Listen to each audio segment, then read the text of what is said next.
Well, hey everybody, this is Robert and welcome to today's newscast. And today I want to take a look at a story that happened last week where a cryptosporidiosis outbreak was linked to raccoons at a wildlife rehab facility. Now, the Illinois Department of Health and the Illinois Department of Natural Resources are working with public health authorities in Rock Island, Illinois, and in Iowa to investigate an outbreak of cryptosporidiosis, a parasitic gastrointestinal disease, in persons helping at the Rock Island County Wildlife Rehabilitation Facility.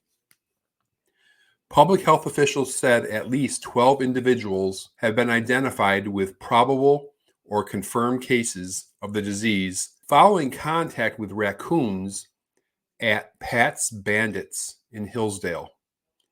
The people are residents of Iowa and from 4 counties in Illinois.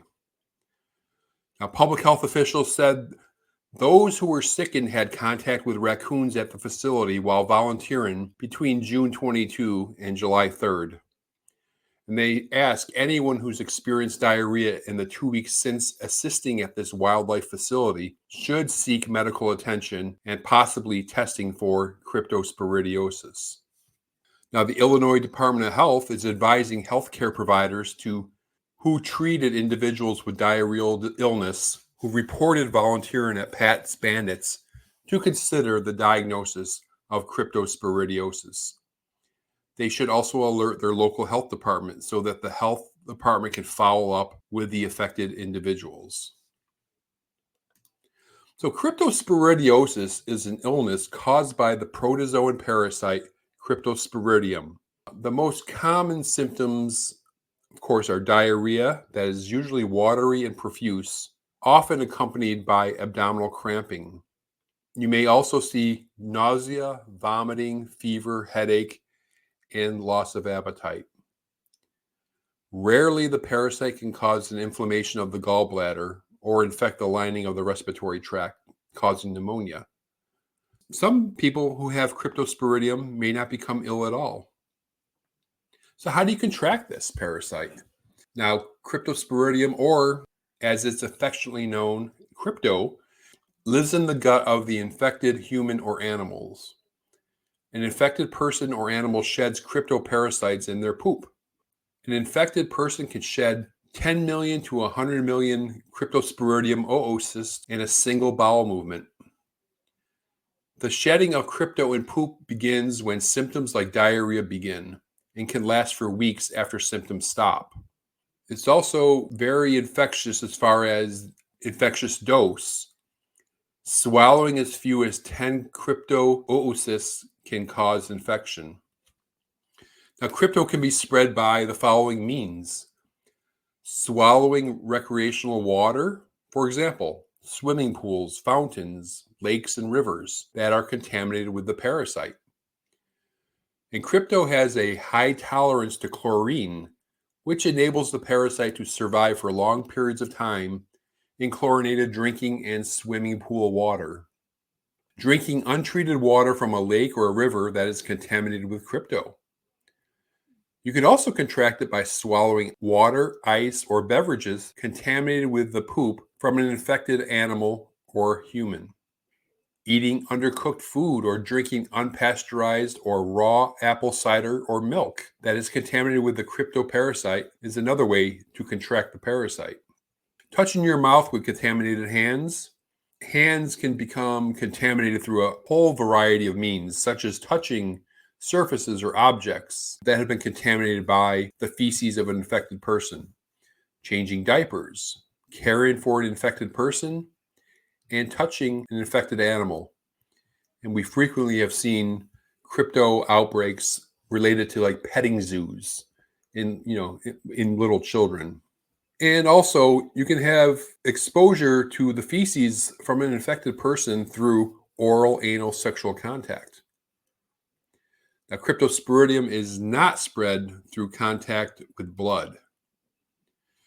And I talked about some of the symptoms, and let me go into a little bit more detail here. The symptoms of crypto typically begin 2 to 10 days after becoming infected with the parasite. And these symptoms include watery diarrhea, stomach cramps or pain, dehydration, nausea, vomiting, fever, and weight loss. The symptoms usually last about 1 to 2 weeks in people with a healthy immune system. The most common symptom of cryptosporidiosis is watery diarrhea, and some, like I said before, will not show any symptoms at all. Now, concerning treatment, most people with a healthy immune system will recover from cryptosporidiosis without any treatment. You may want to follow next actions to help relieve symptoms. For example, drinking plenty of fluids. You want to remain well hydrated to avoid dehydration.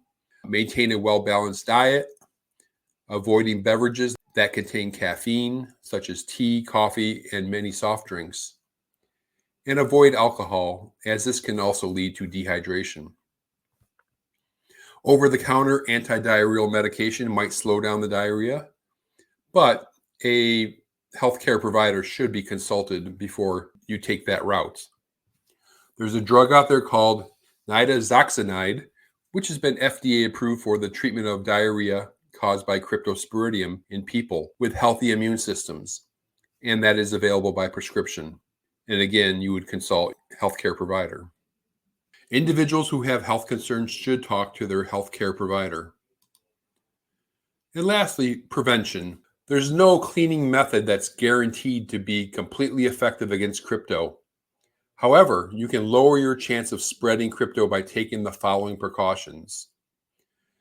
You can wash linens, clothing, dishwasher or dryer safe soft toys, etc. that are soiled with poop and vomit as soon as possible. Flush excess vomit or poop on clothes or objects down the toilet.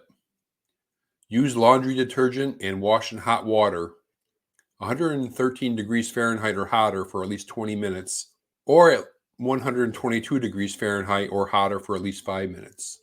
Machine dry on the highest heat setting.